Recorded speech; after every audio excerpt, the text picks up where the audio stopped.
Hi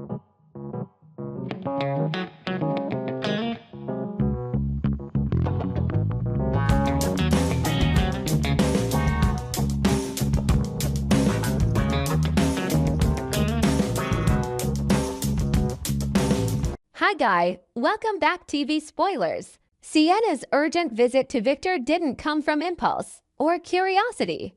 And it certainly wasn't the act of someone trying to do the right thing. It was a calculated move that began the moment she stood outside the room and overheard Nick and Noah's conversation. In the Newman world, a single careless sentence can become a death sentence for someone else. And Sienna understands that better than most. She didn't need to step inside, didn't need to show her face, and didn't need to draw attention to herself. All she had to do was stay silent, stand in the right place, listen at the right time, and remember every detail like a predator patiently waiting for prey to trap itself. What Nick and Noah revealed wasn't a polished, airtight plan, but it carried the scent of desperation, panic disguised as control, and the unmistakable shadow of a mistake that could destroy everything Nick believed he could still manage. Nick is in a state that's far more dangerous than he realizes because the danger isn't only in his injuries, but in the way his mind is trying to outrun reality. The pain from the crash isn't just in broken bones or visible wounds, it's in the humiliation of being forced to act when he is barely functioning. He's caught between the obsession to handle Matt and the brutal truth that he can't even get out of the hospital bed without gritting his teeth through agony. The scent of disinfectant, the sterile white lights, the cold rhythm of Matt's known of it feels like healing. It feels like confinement, like a reminder that he is weakening, that his body is betraying him at the worst possible time. When doctors warn him to rest, when infection threatens, when a single wrong movement could worsen his condition, Nick only becomes more provoked by something else, the rage of being powerless, the rage of being forced to wait while outside that room, his entire life could collapse. And Matt is the source of that collapse. No matter what Nick calls it in his head, an accident, a consequence, an error, an unforeseen incident, truth remains unchanged. Matt is too big to bury with denial, too heavy to erase with hope, too dangerous to solve by simply swearing to keep quiet. Nick knows that, and the more he knows it, the tighter his nerves become, the harder he pushes forward, the less willing he is to listen to anyone. He keeps telling himself that he has to handle this alone, because if he lets anyone else touch it, the story will slip through his fingers like sand. Nick has always believed family is sacred, but he also knows the Newman family can tear itself apart with a single misstep. He doesn't want Victor to know. He doesn't want anyone with more power than him to enter this crisis. He doesn't want anyone taking his nightmare and turning it into a weapon. But the cruel irony is that the harder Nick tries to hide it, the more cracks he creates, and Noah, even while trying to protect his father, becomes one of those cracks without meaning to. There is a difference between keeping a secret and living inside one. Noah is trying to keep the secret with Nick, but Nick is living in it, breathing it, choking on it. Noah can still hesitate, still question, still feel the weight of consequences. Nick can't. He has reached a place where action feels like the only way to survive. In their exchange, Noah may want his father to slow down, to think, to recognize the final line they should never cross. But Nick hears only one thing: time is running out. If he doesn't act, this will explode in the worst way possible. Sienna hears everything. She hears the unstable rhythm beneath Nick's voice, the key phrases that allow her to reconstruct the picture, the fear he tries to bury under determination. What separates Sienna from an ordinary eavesdropper isn't that she knows Moritz, that she knows how to use less information to force a bigger outcome. She doesn't need the full story of Matt. She doesn't need to see Matt's condition with her own eyes. She doesn't even need absolute certainty. One crucial piece is enough: that Nick is keeping Matt, that Nick wants Matt to disappear. In the Newman universe, that alone is a loaded gun. And it points directly toward the one man capable of detonating the entire room with a single decision: Victor Newman. But Sienna doesn't go to Victor simply as a messenger. She isn't acting out of loyalty, nor is she driven by morality or the desire to save the Newman family from scandal. If she had morals, she would have confronted Nick immediately or warned someone without hesitation. If she had loyalty, she would have reported everything without calculation. What drives Sienna is survival instinct mixed with ambition, and ambition sharpened by the understanding that in Genoa City, information is currency. And Victor Newman respects currency. Information can buy protection. It can buy access. It can buy a position, a promise, or at the very least, a door cracked open toward power. Sienna may not own an empire, but she has something Victor values deeply: precision, observation, and timing. Her urgent visit carries the energy of a silent negotiation.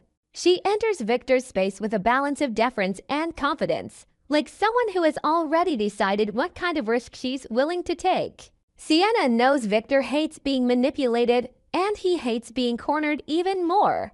She can't storm in and accuse Nick of insanity. She has to plant the information like bait now to make Victor bite, enough to make him want more, but not enough to make her worthless once she speaks. That's the art of making powerful men believe they are in control, even as you guide them into the direction you need. Victor, for all his experience, is not immune to surprise. He has lived long enough to understand that calm is often the warning sign of the next storm. But hearing Nick's name tied to something dangerous hits a private nerve. Victor may be ruthless, may be capable of sacrificing nearly anyone to protect the Newman dynasty, but Nick has always been different.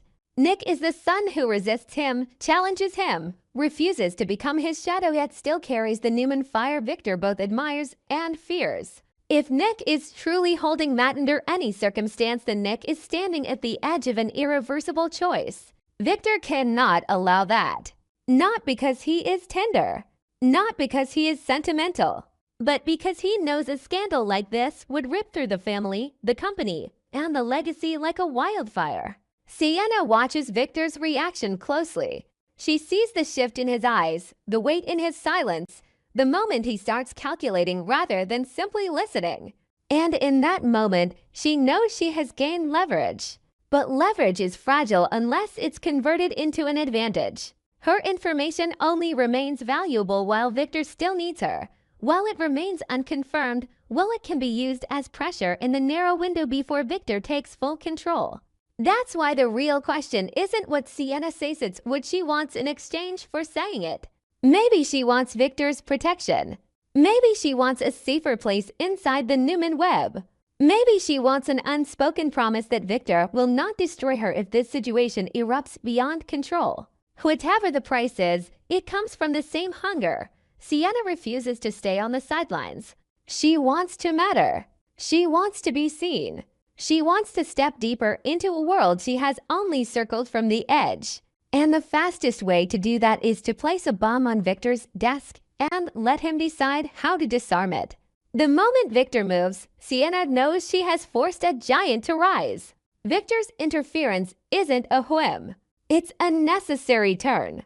He can't sit still. He also can't allow Nick to keep spiraling under the illusion that he can handle this alone. Nick is injured. He's in the hospital. His body is compromised. His mind pushed beyond its limits. If Nick is still determined to make Matt disappear under those conditions, then this is no longer a planet's desperation on the verge of catastrophe. Victor can already see the dominoes. One mistake, one camera, one curious nurse, one accidental discovery, and the entire story becomes a public Nightmarian investigation, a scandal, and a stain that could ruin everything the Newman name stands for. Victor will not permit that. Meanwhile, Nick becomes even more agitated by the feeling of losing control, a loss he created with his own refusal to stop. He lies in that hospital room like an animal trapped in a cage, listening to the cold hum of machines and the footsteps beyond the door, and all he can see is Matt as a shadow that will not disappear. Matt's silence is the most terrifying part. Whether Matt is unconscious or worse, that stillness forces Nick's mind to fill in blanks with horror. What if Matt wakes up? What if Matt talks? What if someone finds him first? Every possibility is a knife slicing through Nick's already frayed nerves. He isn't just afraid of legal consequences. He's afraid of himself. Afraid he will look in the mirror and see a man he never wanted to become, a man willing to erase another human being to protect his own life. And because he is afraid, he tries to transform that fear into motion. Nick keeps telling himself that if he stays in control of Matt, if he keeps Matt contained, if he can handle the mess privately, then he is still Nick Newman. He is still the man who protects others rather than destroys them. But it's a lie he tells himself to survive. Each time Nick forces his body beyond the limits the doctors warned him about, he inches closer to collapse. Infection becomes a real threat. Pain becomes sharper.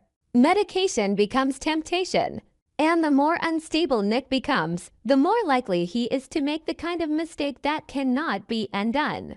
What Nick doesn't realize is that Victor has already entered the gamut through the key Sienna placed in his hand. And Victor doesn't enter anything halfway. Nick cannot imagine Victor confronting him with the full truth, staring through him, judging him, deciding what must be done.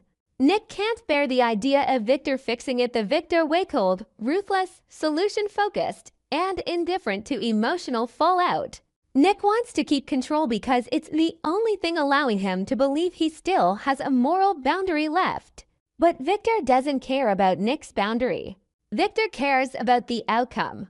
And once Victor interferes, there will be no space left for hesitation, no room left for compassion, and no comfort left in half-truths. The atmosphere thickens into something suffocating.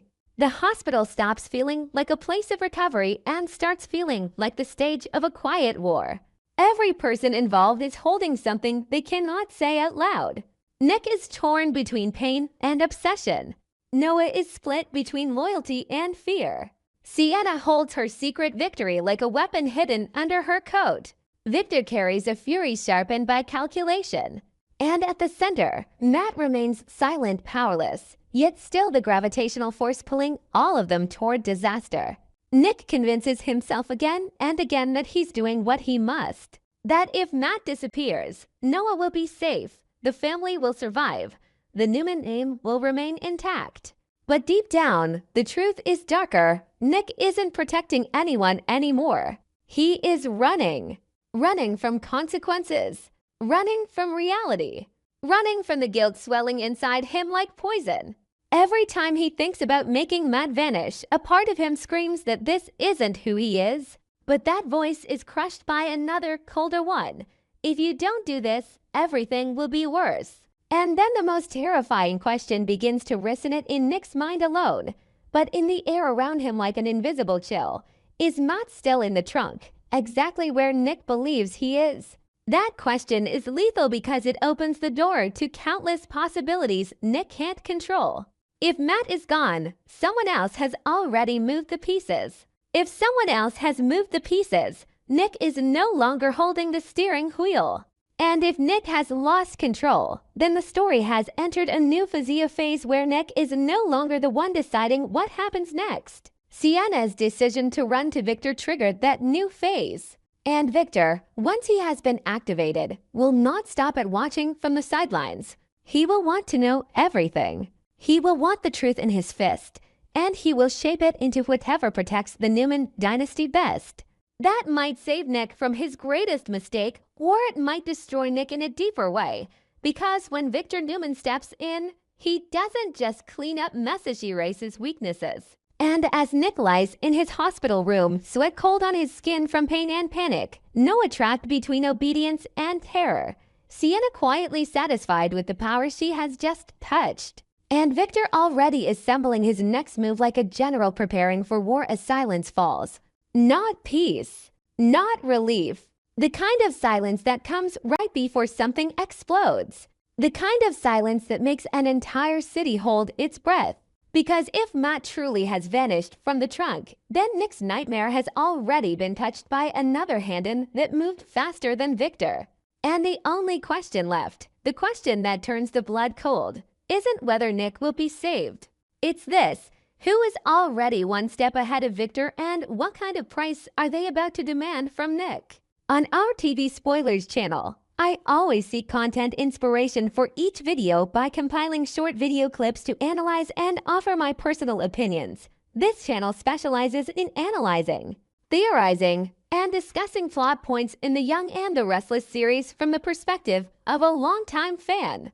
Through this, viewers can gain deeper, more objective, and more interesting perspectives. Subscribe to the channel to stay updated on the latest news about The Young and the Restless series.